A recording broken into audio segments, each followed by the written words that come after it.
ਵਾਹਿਗੁਰੂ ਜੀ।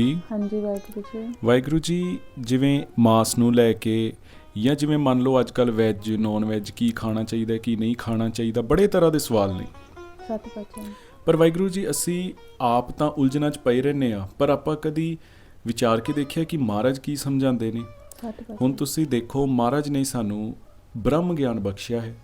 ਤ੍ਰੈ ਗੁਣ ਤੋਂ ਉੱਤੇ ਉੱਠ ਕੇ ਜੀਵਨ ਜੀਣ ਦਾ ਮਹਾਰਾਜ ਨੇ ਸਾਨੂੰ ਸਮਝਾਇਆ ਹੈ ਕਿ ਤੁਸੀਂ ਰਜੋ ਗੁਣ, ਤਮੋ ਗੁਣ, ਸਤੋ ਗੁਣ, ਇਹਨਾਂ ਤੋਂ ਉੱਤੇ ਉੱਠ ਕੇ ਚੌਥੇ ਪਦ ਤੇ ਵਿਚਰਨਾ ਹੈ। ਕਿੱਦਾਂ ਵਿਚਰਨਾ ਹੈ ਉਹ ਆਪਾਂ ਅੱਗੇ ਵੀ ਗੱਲ ਕੀਤੀ। ਨਾਮ ਜਪੋ, ਬੰਦਗੀ ਕਰੋ, ਸਹਿਜ ਅਵਸਥਾ ਵਿੱਚ ਚੱਲੋ।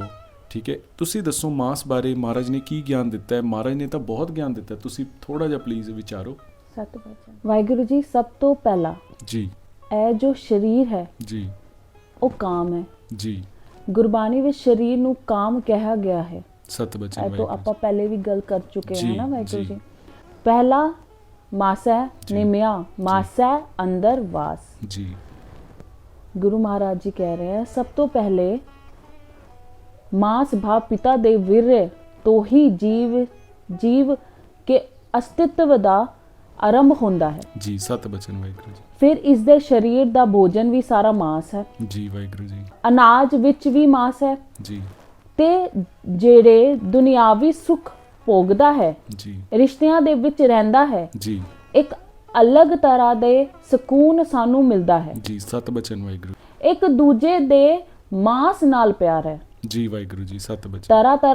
ਤਰ੍ਹਾਂ ਤਰ੍ਹਾਂ ਦਾ ਮਾਸ ਖਾਂਦਾ ਹੈ ਜੀ ਇਹ ਸਰੀਰ ਵਾਹਿਗੁਰੂ। ਜੀ ਕਦੇ ਕਣਕ ਰੂਪੀ ਮਾਸ, ਕਦੇ ਚਾਵਲ ਰੂਪੀ ਮਾਸ, ਕਦੇ ਰਿਸ਼ਤਿਆਂ ਦੇ ਮਾਸ, ਕਦੇ ਵਿਚਾਰਾਂ ਦੇ ਮਾਸ, ਕਦੇ दूध ਦਾ ਮਾਸ ਹੀ ਖਾਂਦਾ ਹੈ। ਸਤ ਬਚਨ ਵਾਹਿਗੁਰੂ ਜੀ। मुंह मासे का जीभ, मासे की मासे अंदर सांस। वाहिगुरु वाहिगुरु।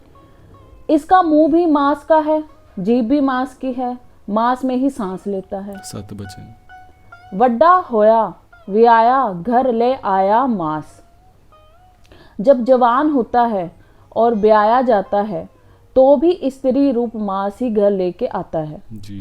फिर मांस से ही बच्चा रूप मांस पैदा होता है। सो जगत का सारा साख संबंध मांस से ही है। सत बचन। मांस खाने या ना खाने पर निर्णय समझने की जगह अगर हम गुरु के बताए राह पर चले तभी हम जन्म मरण के चक्कर से बचेंगे।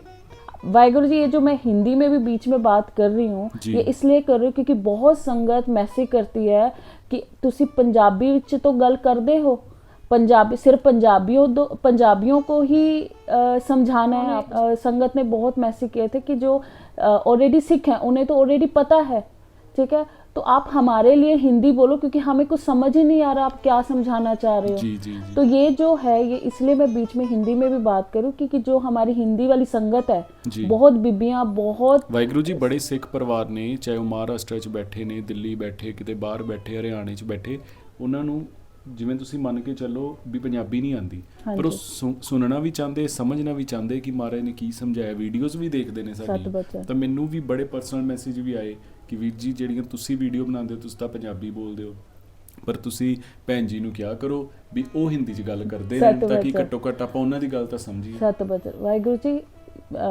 ये जो मैं जिस संगत की बात करूं वो संगत तो हिंदू परिवार से है। अच्छा वाहिगुरू। हरियाणा से है, कोई हरियाणा से बिलोंग करता है तो कोई मुंबई से बिलोंग करता है। वाहिगुरू जी, उन्होंने कोई हिमाचल तो भी नहीं। सत बचन। उन्होंने बहुत रिक्वेस्ट की थी कि आप हिंदी में प्लीज वीडियो बनाए क्योंकि हमें कुछ पता ही नहीं कि गुरु साहब जी क्या कह के गए और क्या कहना चाह रहे हैं। चलो प्रचार है वाहिगुरू जी, जितना भी करिए। सत बचन वाहिगुरू। तो वाहिगुरू जी, आप ये देखो कि गुरु साहिब जी सानू ये भी समझा रहे हैं कि मांस की उत्पत्ति भी पानी से ही है। वाहिगुरू, सही गल है। ठीक है वाहिगुरू जी।